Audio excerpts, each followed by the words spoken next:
하늘의 문을 여소서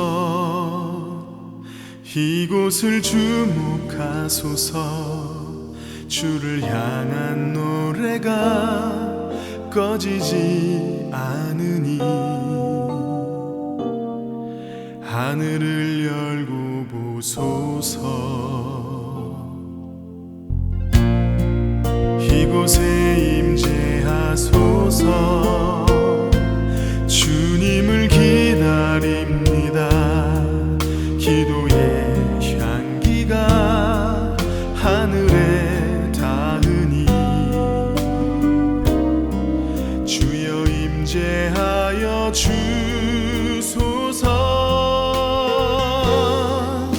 이곳에 오셔서 이곳에 앉으소서 이곳에서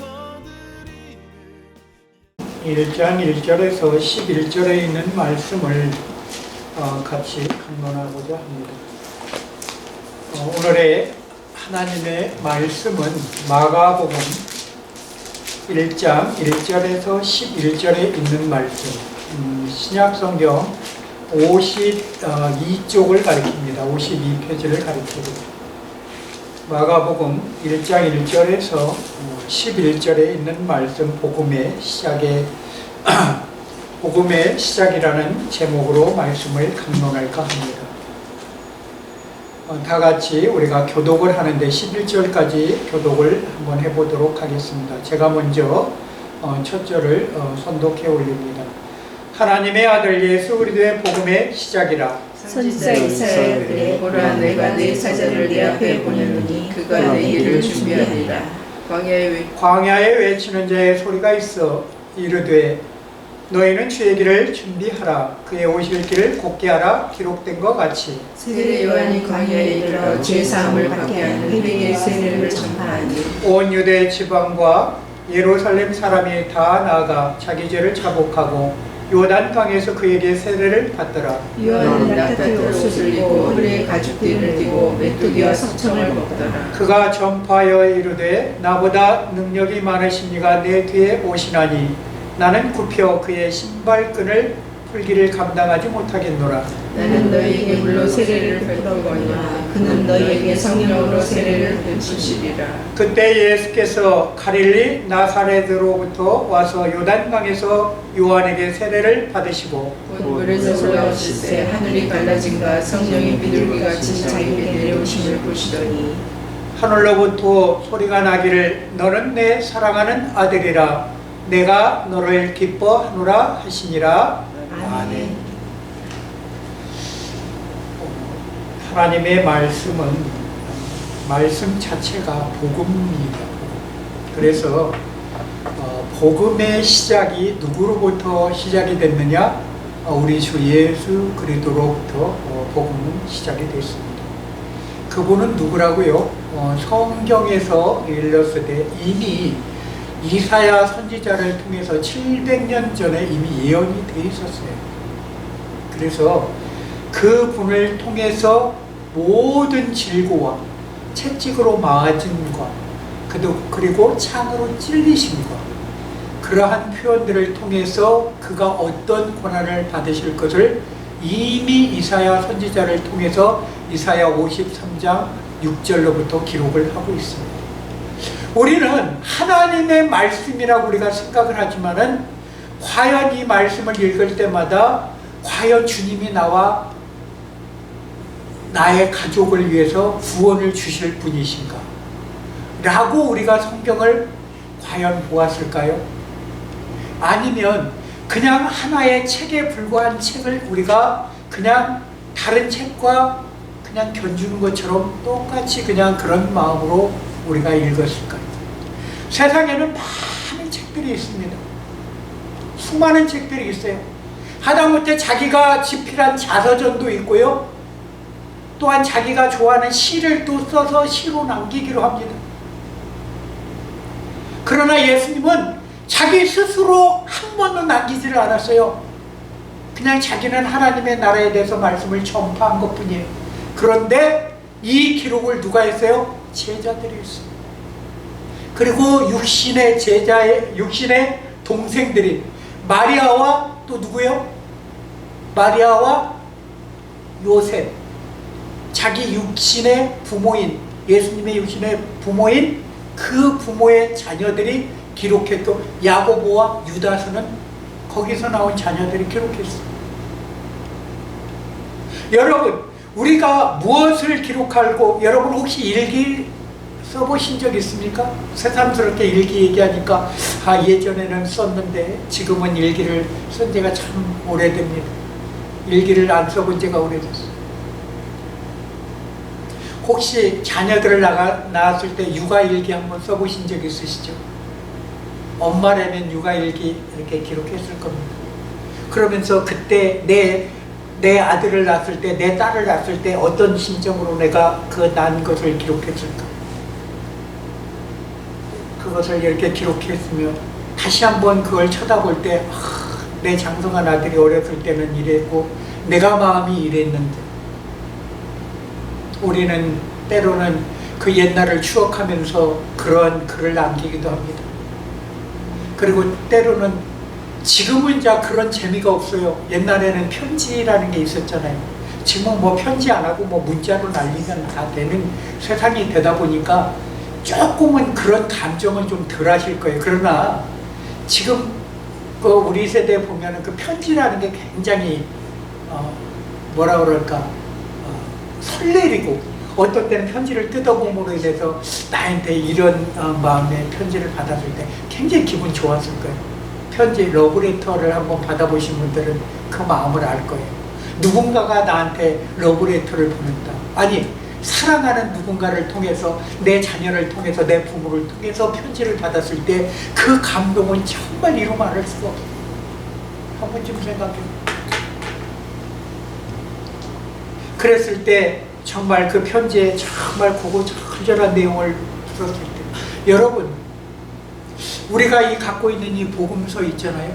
특히 바울이 썼던 서신서 13권, 13권이거든요. 이 13권을 전체 바울이 쓴 서신서 전체가 다 편지.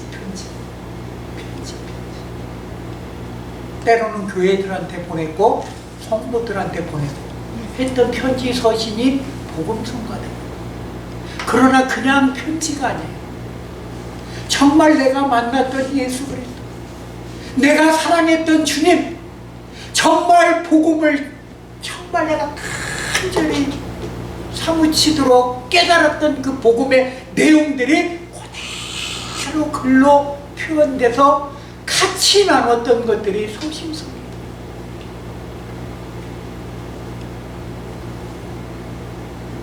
그 편지는요, 정말 사랑하는 사람들한테 쓰지 않고는 정말 내 마음의 전체를 드러내지 않고는 못 베길 정도로 그 복음서를 전할 수 있어요. 우리가 말로도 전합니다. 어디를 찾아가서도 강론을 합니다. 그러나 편지를 써서 전한 것은요, 정말 귀합니다. 왜 글로써 남겼다라는 것은 그것을 꼭 간직하고 싶은 마음을 또 전달하기도 합니다. 그것을 통해서. 그래서 때로는 한 번 더 쳐다봅니다. 우리가 그냥 말로 잠깐 하고 이렇게 하고 전달했던 것은 그때 잠깐 듣고 잊어버릴 수가 있어요. 그러나 글로써 남긴 것은 잊어버리지가 않아요. 그래서 우리가 어떠한 감동을 받고 어떠한 책을 읽었을 때 우리가 무엇을 씁니까? 거기에 대한 논문을 쓰기도 하죠. 논문을 써서 남깁니다. 그리고 그 논문이 자기가 연구하고 정말 고생해서 한 그 논문은 정말 귀한 거죠. 세상 사람들이 알아줍니다. 그 논문을. 그리고 위대한 논문은 뭐죠? 노벨상까지도 받을 수 있는 논문을 쓰신 분도 있어요. 그러나 진리는 하나입니다. 진리는 복음이에요. 하나님이 이 땅에 예수 그리스도를 보내준 자체가 진리시고 복음의 시작인 것입니다. 12월 달은 거룩한 달입니다. 우리 주 예수 그리스도가 이 땅에, 우리가 12월 25일로 크리스마스 예수님 탄신일로 맞잖아요. 그러나 역사적으로 보면은 그 연수가 안 맞을 수도 있어요. 그러나 그게 중요한 게 아니에요. 어떠한 상징적인 거잖아요. 우리는 상징적인 것을 예배하는 거예요.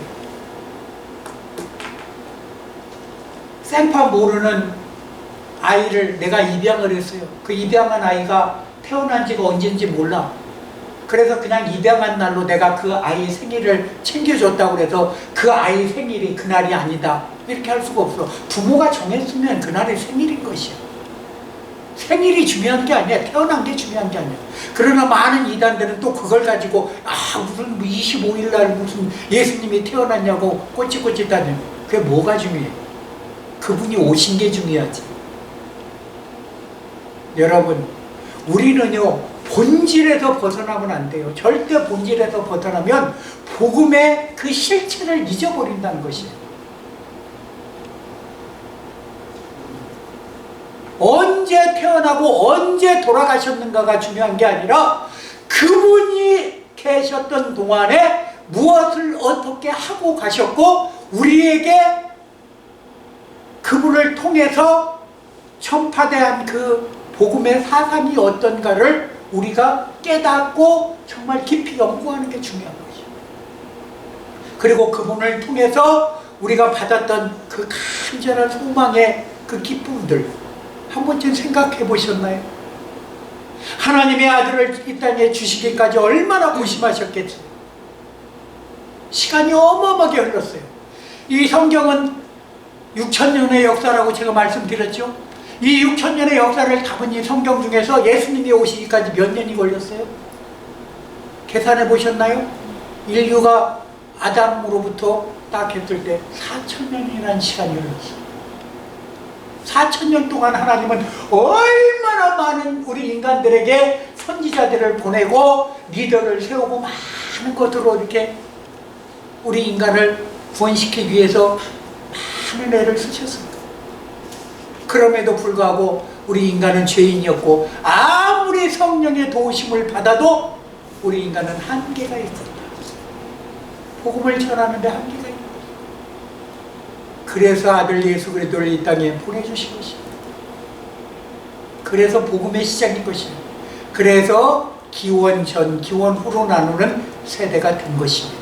누구를 기점으로요? 석가모니를 기점으로? 소크라테스를 기점으로? 마호메트를 기점으로? 아니에요. 오직 예수 그리스도를 기점으로 인류의 시작이 바뀐 거예요. 여러분, 우리는 많은 사람 속에서 일부분의 하나예요. 하나님의 창조한 인물들 중에서, 인류 중에서 지금 생존하고 있는 이 지구에 얼마만한 인구가 있다고 봅니까? 65억? 7억? 67억? 뭐 그 많은 속에서 한 사람이 한 사람. 그러나 나라는 사람은, 내 이름은 하나다. 둘이 아니에요. 누구 때문에? 나 때문에. 내가 구원받아야 되고 내가 하나님 나라에 가야 내가 하나님의 백성이 되는 것이고 내가 하나님 나라의 왕이 되는 것이고 양자가 되는 것이지, 내가 아닌 남이 백날 간들 아무런 소용이 없다. 그것을 위해 오신 우리 주님, 복음을 위해서 오신 주님. 오늘 1장 1절에는 이렇게 얘기를 합니까? 이렇게 얘기를 하십니다. 하나님의 아들 예수 그리스도의 복음의 시작이다. 시작입니다. 요한복음에도 그렇게 얘기하죠. 아브라함과 다윗의 자손 예수 그리스도의 시작점. 시작. 복음의 시작. 말씀이 육신이 되어 우리 가운데에 거하시며 하나님의 영광, 독생자의 영광. 요한복음 1장 12절에 보면 말씀이 육신이 되어 우리 가운데 오신 것이에요. 왜? 하나님은 말씀으로 창조하시고 내 아들을 보낸다고 많은 사람들을 통해서 성경에 기록하고 계셨어요. 선지자들을 통해서 내가 너희의 죄를 구원할 구원주를 보내는, 그 약속이 2000년 전에 이루어진 겁니다. 약속이 이루어진 거예요. 그 약속을 받은 우리는 축복받은 백성들, 축복받은 백성. 4,000년 전 사람들을 그 축복에서 얼마나 기다리셨겠어요. 메시아를 얼마나 기다렸겠어요.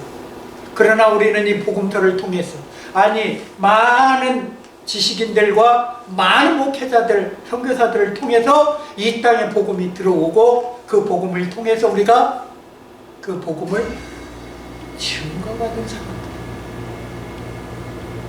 이 12월 달은 참 정말 감회가 남다른 달입니다.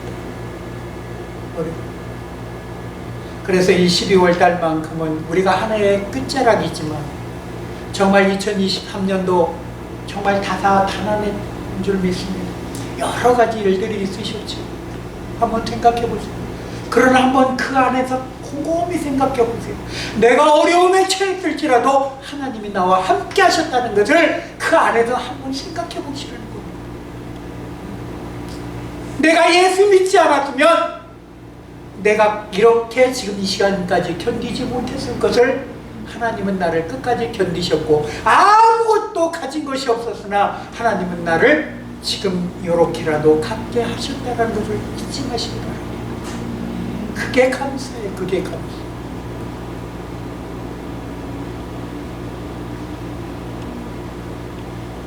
탈무드에 보면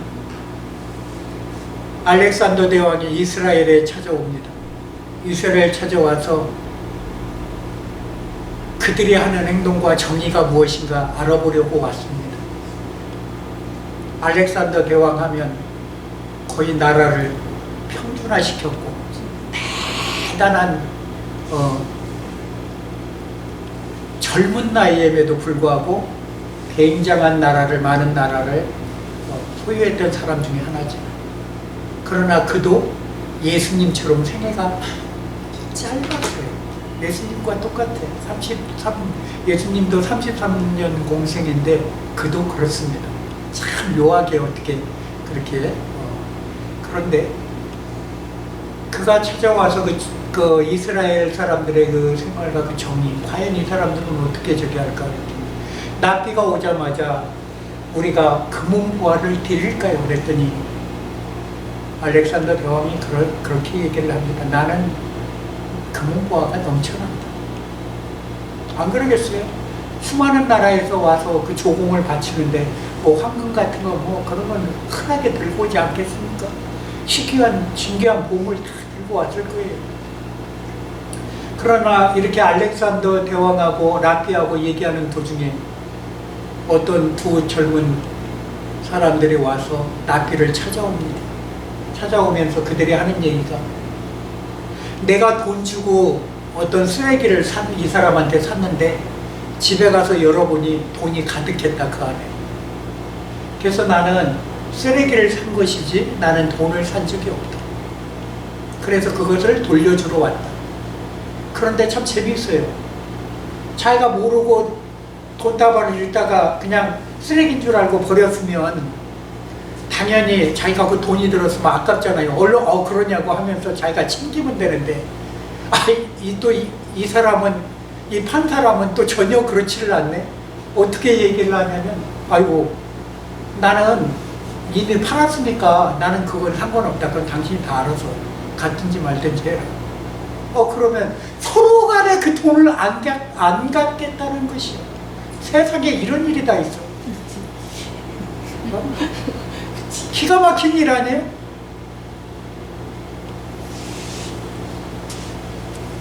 그러니까 랍비가 뭐라고 얘기합니까? 그러면 곰곰이 생각하더니, 혹시 당신 집안에 결혼한 딸이 있어? 예, 있습니다. 당신 집안에 결혼한 아들이 있어? 있습니다. 그럼 잘 됐군요. 두 사람 다 결혼시켜서 그들에게 줍시다. 아주 공평하지 않소?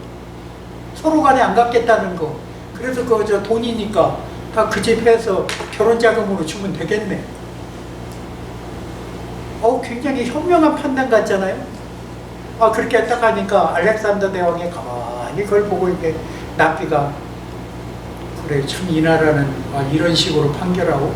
그랬더니 납비가 물어봐요. 대왕님 같으면은, 우리 알렉산더 대왕님 같으면은 어떻게 판결하시겠습니까? 허허허 웃더니 뭐라고 얘기합니까? 나는 그 두 사내를 죽이고 내가 갚겠어. 그게 정의요. 어떤 정의가 바를까요? 보세요. 권력을 가진 자는요, 정의라는 것은요, 뭐죠?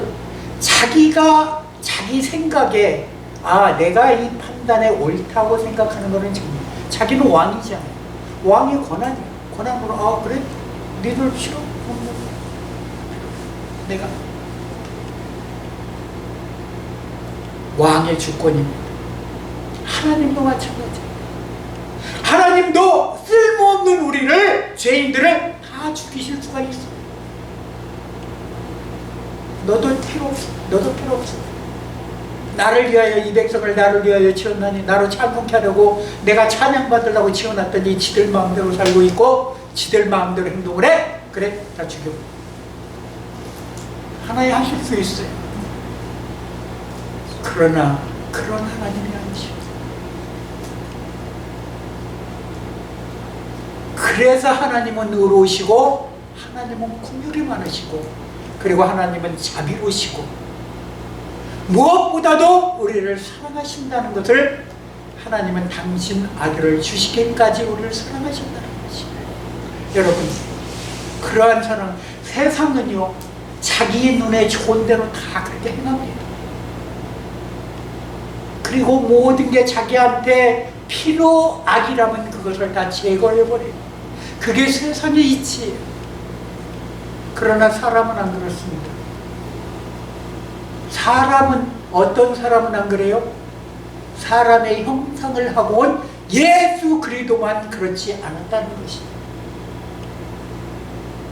성경은 인자라고 말씀하십니다. 사람의 형상을 하고 오셨어요. 하나님이시지만 사람의 형상을 하고 우리 가운데 오셨어요. 그러나 그분은 하나님께 철저한 순종에 어떻게 해요? 복종하신 분이죠.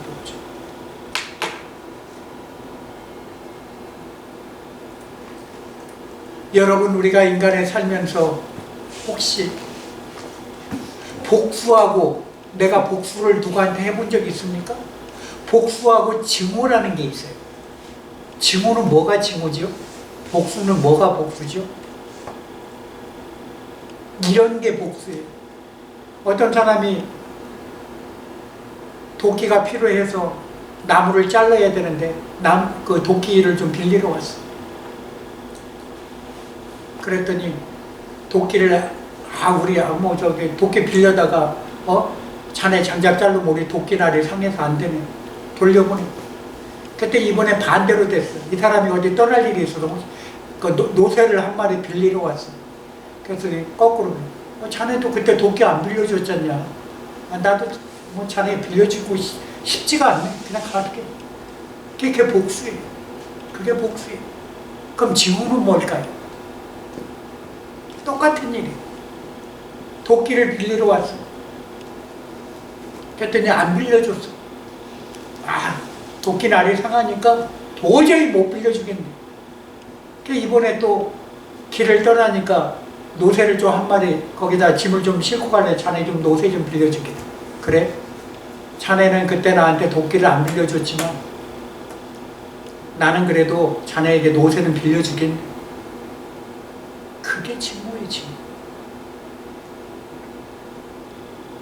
똑같은 말인 것 같지만, 비슷할 것 같지만 아니에요. 하나는 그럼에도 불구하고 내가 너를 용서해 주겠다. 앞으로 잘해라. 여러분, 우리의 마음은 어떻습니까? 그러나 예수님은 그렇지 않으셨어요. 예수님은 당신을 죽이려고 했던 그들 자체까지도 용서하신 분이에요. 그런 용서를 여러분 가지시기를 정말 주의 이름으로 축원합니다. 그건 성인 군자가 하는 게 아니라 성인 군자가 할 수 있을까요? 아무리 군자라도 쉽지 않은 문제예요. 나를 죽이려 하는 그 상황에서 남을 용서할 수 있다? 정말 쉽습니까? 그것처럼 쉬워요? 정말 어려워요. 오늘 성경에 보면 성경 말씀에 보면 광야에 외치는 자의 소리가 있어 이르되 이는 주의 길을 준비하라 그의 오실 길을 곱게 하라 기록된 것 같이 세례 요한이요 광야에서 어떻게 해요? 많은 말씀을 전파하기 위해서 회개 천국이 가까웠다고 회개를 외칩니다. 그러나 그렇게 목청이 떨리도록 외쳐도 오는 자는 극히 일부분이었어요. 어떤 이들이 안 와요? 초는 있고 납비라고 기도 잘한다고 거들먹거리는 납비들,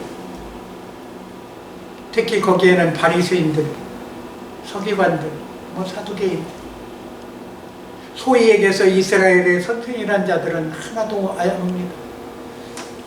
멀리서 쳐다보고 어디서 저런 뭐가 잘못된 사람이 하나 와서 저렇게 하는데 가만히 보니까 사람들 따르는데 어떻게 함부로 할 수는 없고, 근데 먹는 거라고는 또 가만히 보니까 섭청하고 메뚜기만 잡아먹는데 먹는 것도 그렇게 또 탐하는 인간도 아니고, 옷도 기껏 해봐야 옷 한 번 해갖고 낙타 하나 잡아가지고 그냥 그거 하나 둘러 쓰고 광야에서 왔다 갔다 하는데 보니까 어떻게 보면 거러지 같고 어떻게 보니까 또 그러는데 또 비범해도 보이고 함부로 못해. 심선노름 하는 것 같은데 보니까 아니고 회개하라고 자꾸 외치는데, 근데 거기서 무서운 얘기를 해요. 나는 광야에서 외치는 자라. 나는 광야에서 외치는 자의 소리라. 이사야의 글에 읽었을 때 외치는 자의 소리가 있어. 그것을 그 요한으로 바르게 바라보지 못하고, 그건 무슨 얘기냐? 많은 사람들이 엘리야가 와야 되매, 예수님 오시기 전에 엘리야가 와야 된다고 그들은 생각했어. 나중에 제자들한테 얘기합니다. 그래, 엘리야가 이미 왔다. 그걸 깨달아요. 요한을 두고 그렇게 얘기하죠. 엘리야는 어떤 사람이었어요? 엘리야는 하늘로 승천해 간 사람이에요. 그대로 산채로. 성경에 보면 두 인물이 있죠. 누가 있어요? 에녹이라는 사람이 있어요. 엘리야가 있어요. 하나님과 동행하는 삶, 하나님과의 관계를 그대로 유지하고 가는 삶 쉽지 않아요. 내 생활을 전부 주께 올인하는 삶. 우리는 이 땅에 살면서 바울조차도요, 그런 올인하는 삶을 살기가 쉽지는 않았어요. 오직하면 바울도 장막 만드는 직업을 갖고 살았어요. 여러분, 우리는 육신의 몸을 갖고 있어요. 그래서 우리는 먹고 입고 자야 돼요. 그렇게 할 수밖에 없어요. 그러나 여기 본문에 나온 요한은요, 세례 요한은 그냥 광야에서 생활했어요. 쉽지 않아요. 이스라엘도 겨울이 있어요. 추위도 있고. 내 삶을 전부 하나님 앞에 드릴 수 있는 삶, 여러분 얼마나 내가 그런 마음으로 사십니까? 나는 과연 하나님 앞에 합당하게 내가 떳떳하게 주님 나는 그렇게 살고 있습니다라고 감히 말하실 수 있습니까? 여러분이나 저나 그런 말씀을 드리기가 쉽지는 않습니다. 그러나 주님, 내가 최선을 다해서 주님을 섬기고 내 마음의 중심에는 늘 하나님을 섬기는 마음은 제가 꼭 가지고 있습니다. 하나님은 중심을 보신다고 하셨죠. 중심을 보시는 하나님께서 내가 하나님을 끝까지 이 선대하는 마음을 하나님 알아주셨으면 좋겠습니다. 우리의 외모는 다 틀립니다. 잘나고 못나고 남자 여자 구분이 있습니다. 그리고 내 생활의 형편 좀 더 잘 살고 못 살고, 그러나 우리는 이렇게 요한처럼 광야에서 그렇게 외치는 자처럼 이렇게 하나님의 부름받은 사람은 아닙니다. 우리 환경에 주어진 환경에서 내 이웃을 위해서 궁연한 마음을 가지고 최대한 섬길 수 있는 마음을 가졌을 때 하나님은 기쁘게 받으시는 것이요.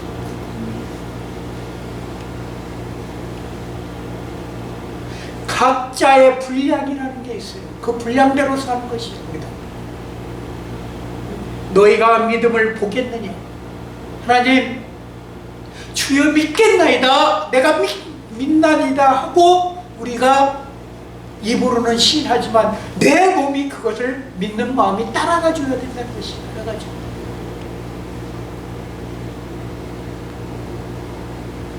보이지 않는 곳에서 또 우리가 믿을 수 있는 마음. 히브리서 11장 1절에 그렇게 얘기했죠. 믿음은 바라는 것들의 실상이요 보이지 않는 것들의 증거. 그 증거 속에서 우리가 살아가는데 그 증거를 보이시는 하나님 예수 그리스도를 이 땅에 보여주셨잖아요. 그것을 믿는 거예요 우리가. 그렇습니다. 그런데 놀라운 게 뭐냐면 오늘 예수님에 대해서 얘기를 합니다.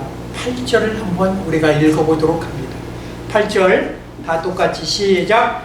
나는 너희에게 물로 세례를 베풀었거니와 그는 성령으로 세례를 베푸시리라. 요한은요 물 세례로 뭐죠? 회개 세례를 베풀었어요. 회개가 이루어진 다음에, 회개는 어떤 회개예요? 우리가 아브라함의 지은 죄, 우리 조상이 지었던 원죄에 대한 회개에 합당한 열매를 우리가 걷는 것이고, 성령의 세례를 받는 것을 우리가 하나님의 일을 하면서 끝까지 천국으로 가는 길을 인도하시는 성령과 동행하는 게 성령 세례인 것이에요. 그분이 끝까지 우리를 이끌어 가셔야 돼요. 그래서 내 몸을 성령님께 내드려야 돼요. 그래서 성령이 근심하지 않도록 나를 내어드릴 수 있도록. 어떤 마음을 주면 우리가 불편하잖아요. 불편하면 하지 마세요. 그건 성령께서 주시는 마음이 아니에요.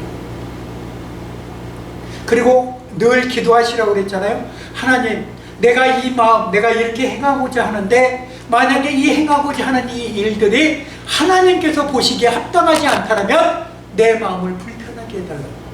그리고 만약에 내가 계획하는 이 일들이 만약에 하나님 보시기에 합당하다면 평안한 마음을 주세요. 그러면 하나님이 주신 줄 알고 그대로 행하겠나요? 그게 응답이에요. 예수님이 어느 집에 가든지 샬롬 하라고 그랬잖아요. 샬롬은 평강이 있을지어다. 평강이 있을지어다. 오늘 저녁 임마누엘이라는 것은 뭐죠? 우리와 함께 하시는 거잖아요. 함께 하는 하나님께서 나의 구주시고 그분이 나를 이끌어 가시는데, 이끌어 가시는 그곳에는 누가 계신다고요? 성령이 계십니다. 그래서 성령과 함께하는 삶이 되셔야 우리는 끝까지 천국에 우리가 들림받아 올라가는 것입니다. 마지막으로 한 절만 읽고 마칠까 합니다. 10절 한 절만 읽어보겠습니다. 10절 시작. 곧 물에서 올라오실새 하늘이 갈라짐과 성의 비둘기같이 자기에 내려오심을 보시더니. 하늘이 갈라졌다고 되어 있죠. 여기서 갈라졌다간 성령이 내려오시면서 갈라짐이 당신에게 오신 것입니다. 그리고 또 언제 하늘이 갈라져요? 언제 하늘이 갈라졌어요? 돌아가실 때. 다 이루었다 했을 때 하늘로부터 갈라져서 휘장이 갈라진 것입니다. 그래서 확인을 시키시는 거죠. 성령이 내려오실 때 하늘이 갈라지시고요, 주님이 돌아가시고 다 이루었다고 하셨을 때 휘장이 하늘로부터 갈라져서 우리는 직접 고해성사가 아닌, 천주교처럼 고해성사가 아닌 직접 하나님 앞에 우리가 기도로서 올려드리면 되는 것이에요. 누구의 이름으로? 대제사장으로 계신 예수의 이름. 그러면 누구든지 어떻게 해야 된다고요? 구원을 이루고 너희가 또 기도한 즉 받은 줄 믿으라. 그래서 오늘은 이 복음이라는 것은 우리가 구한 것을 받는 것을 우리는 복음이라고 합니다. 내가 구한 것을 받는 게 복음이에요. 그래서 받은 것을 어떻게 해요? 많은 사람들에게 그대로 나눠주는 것이 받았으니까 나눠줄 줄 알아요. 천국 복음을 받은 자는 나눠줄 줄 알아요. 그렇기 때문에 우리는 나눠주는 삶을 하시는 우리 온평 사랑의 교회 교우들이 되시기를 주의 이름으로 축원합니다. 기도하겠습니다. 할렐루야. 만복의 근원 아버지 감사합니다. 우리 하나님의 사랑으로 복음 전파자의 삶을 사시게 하심을 감사합니다. 오늘도 이 추운 일기 속에서도 하나님의 전을 이렇게 나와서 하나님께 우리가 예배 드리고 하나님을 경배하는 데 게을러 아버지 하나님을 경배하지 못하게 하지 아니하시고 이렇게 경배하게 하시는 감사합니다. 우리가 무엇이간데 주께서 우리를 사랑하여 주셔서 우리의 가족 구원을 시켜주시고 또한 우리가 하늘나라 저 복음을 위해서 우리가 진력하며 나갈 수 있도록 우리에게 새로운 힘을 더하여 주신 하나님께 진심으로 감사드립니다. 이 시간 이후에도 모든 일정 속에 함께하여 주옵소서. 우리 주 예수 그리스도의 이름으로 감사하게 돌려옵나이다. 아멘.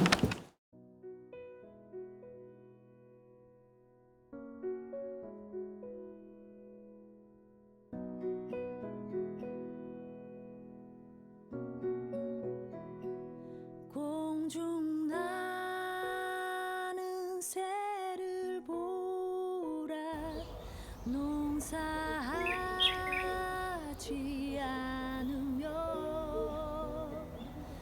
곡식 모아 곡간 안에 들인 것이 없어도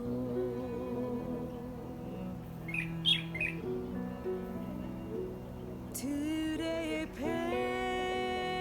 백합화를 보라 길쌈 수